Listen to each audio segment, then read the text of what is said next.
Bonjour à tous, j'espère que vous allez tous très bien, c'est Maxouf. Alors aujourd'hui on se retrouve pour une petite vidéo dans laquelle je vais vous présenter les modifications que j'ai effectuées sur ma petite RKF 125. Donc il faut savoir que durant le temps d'absence en fait, j'étais pas sur Toulouse et c'était assez compliqué pour moi de faire du montage vidéo vu que j'avais pas mon ordinateur tout simplement.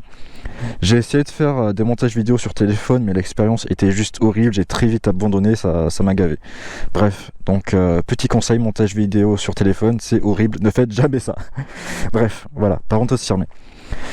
Alors comme chez moi j'ai pas de matériel de bricolage, j'en ai profité d'être chez maman et papa pour fouiller la petite boîte à outils et faire les modifications que je devais faire.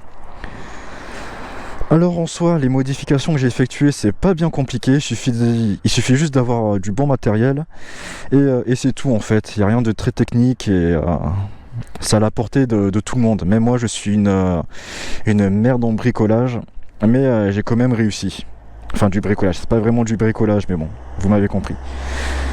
Alors on va commencer tout de suite au niveau du guidon. Alors sur le guidon, ce que j'ai changé c'est l'orientation des rétroviseurs. Maintenant ils sont placés vers le bas au lieu d'être placés vers le haut. L'avantage c'est que ça donne un peu plus de style à la moto. Mais l'inconvénient entre guillemets c'est que maintenant, comme je roule comme ça, si j'ai envie de regarder ce qui se passe derrière moi, je suis obligé de baisser la tête et de surélever un peu mon bras. Alors en soi c'est pas si chiant que ça. Faut prendre ses précautions dans le sens où faut regarder ce qui se passe derrière toi à l'avance. Si tu commences à regarder ce qui se passe derrière toi alors que tu as une voiture à 5-10 mètres de toi, tu peux très vite être surpris en relevant la tête. Mais bon, on s'y habitue donc c'est pas si gênant que ça. Ensuite ce que j'ai changé c'est les embouts de guidon. J'ai mis des embouts de guidon plats comparés aux embouts de guidon d'origine où ils étaient bien grands et bien costauds. Alors l'avantage c'est que ça affine le guidon, donc ça affine la moto. Tout ce qui est interfile c'est top. Par contre, le seul inconvénient c'est que si un jour je suis amené à tomber, eh ben ça va pas protéger grand chose en fait. Donc le rétroviseur il va péter, voire pire, soit mon levier d'embrayage ou de frein risque de péter. Alors c'est un risque à prendre, mais bon, c'est pas ce qui coûte le plus cher en fait, donc ça me convient comme ça. Faut pas que j'oublie aussi que c'est des vis courtes que j'ai peint aussi. Le petit embout de guidon je l'ai peint en noir et la petite vis normalement elle est en gris et je l'ai peint en noir aussi. Donc ça c'est des vis courtes en fait. Enfin je vous mettrai le lien dans la description mais c'est pas des vis d'origine, ça c'est des vis vraiment courtes.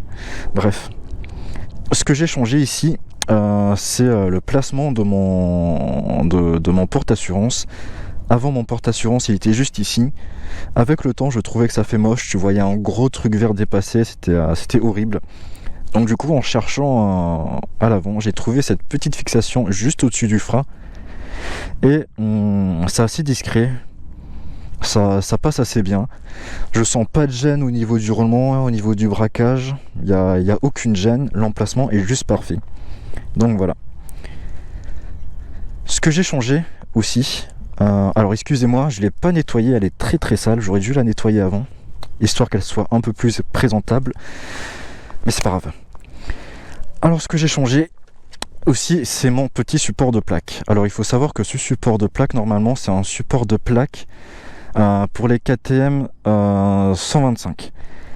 Sur la petite RKF, il y a un petit creux où il y a le placement du support de plaque en fait. Donc j'ai un peu de chance sur ce support de plaque là. Il est assez adapté en fait pour rentrer dans le petit creux de fixation. Donc c'est parfait. Ce qu'il faut juste avoir comme matériel dessus, c'est une perceuse pour bien sûr. Alors de base, le support de plaque de chez KTM, c'est les trous, c'est pas les bons emplacements comme la RKF. Donc c'est pour ça qu'il faut une perceuse. Tu places ta plaque, tu regardes où sont les trous et hop, tu fais un petit trou pour mettre les vis. Et ensuite, ça s'emboîte assez bien. Donc c'est parfait. Alors ensuite, ce que j'ai changé, le plus gros, le pot d'échappement. Alors il faut savoir de base que le pot d'échappement d'origine, il est soudé à la ligne. Donc comme matériel, il faut une disqueuse et tu coupes le pot d'échappement. Ce qu'il faut acheter, ce qui est très important sur la RKF, pour remplacer le pot, ce qu'il faut, c'est un adaptateur. Alors moi, c'est un adaptateur de 51 mm qui va avec le pot d'échappement jusqu'à 36 mm. Et là, vous avez vu, vous avez un petit embout de vis. Enfin, je sais pas comment on peut dire ça. Ouais, on va dire, tu as une petite vis qui te permet de bien serrer et de bien plaquer l'adaptateur contre la ligne. Et là, ça bouge pas, c'est parfait.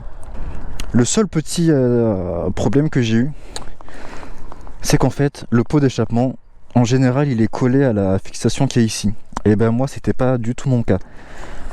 Alors, j'ai eu de la chance, en fouillant un peu dans la boîte à outils, j'ai trouvé une vis qui était assez grande pour que ça puisse être relié d'ici jusqu'aux petits embouts de fixation du pot d'échappement là.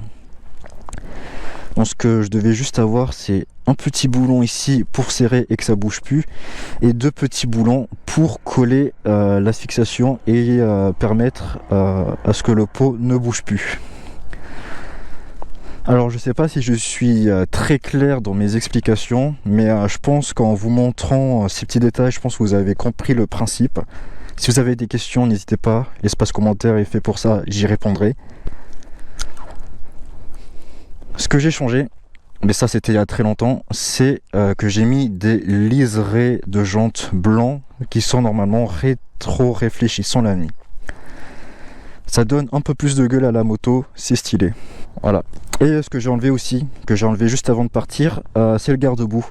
Et c'est pour ça qu'en fait, j'ai des petites traces de boue. Ça a été pas avant que j'enlève le garde-boue. Donc comme quoi, c'est assez pratique le garde-boue. Alors je voulais en profiter avec cette petite vidéo. Ce que je vais faire, c'est que je vais enlever la chicane. Et je vais vous faire écouter le bruit.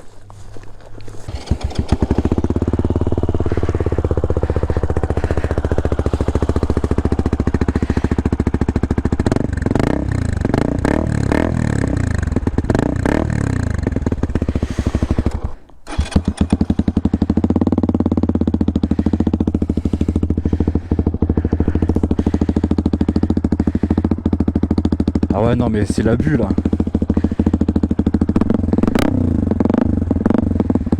Ah ouais, non mais là c'est abusif gros. Non mais là je suis dans l'abus là. Je peux pas rouler comme ça, gros, je vais me faire arrêter. Ah ouais mais c'est l'abus.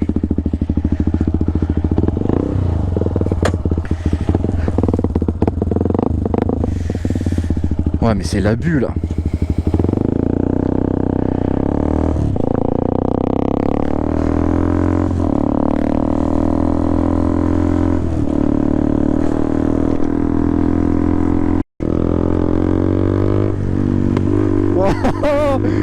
Ces petits retours mec.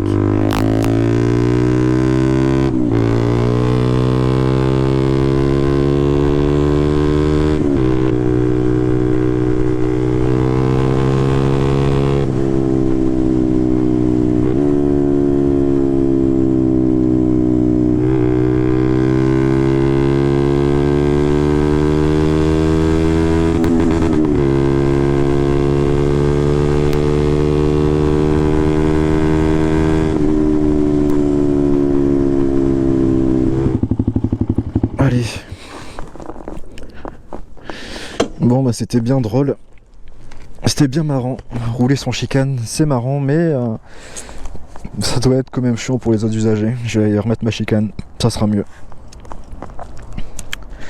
Faudrait que je roule dans un petit coin tranquille à la campagne. Vu que là j'ai passé par la ville, autant remettre la petite chicane. Bref, sur ce, on va se quitter. J'espère que cette vidéo vous aura plu. Si vous avez des questions, n'hésitez pas, espace commentaire, j'y répondrai. Et sur ce, je vous dis à la prochaine.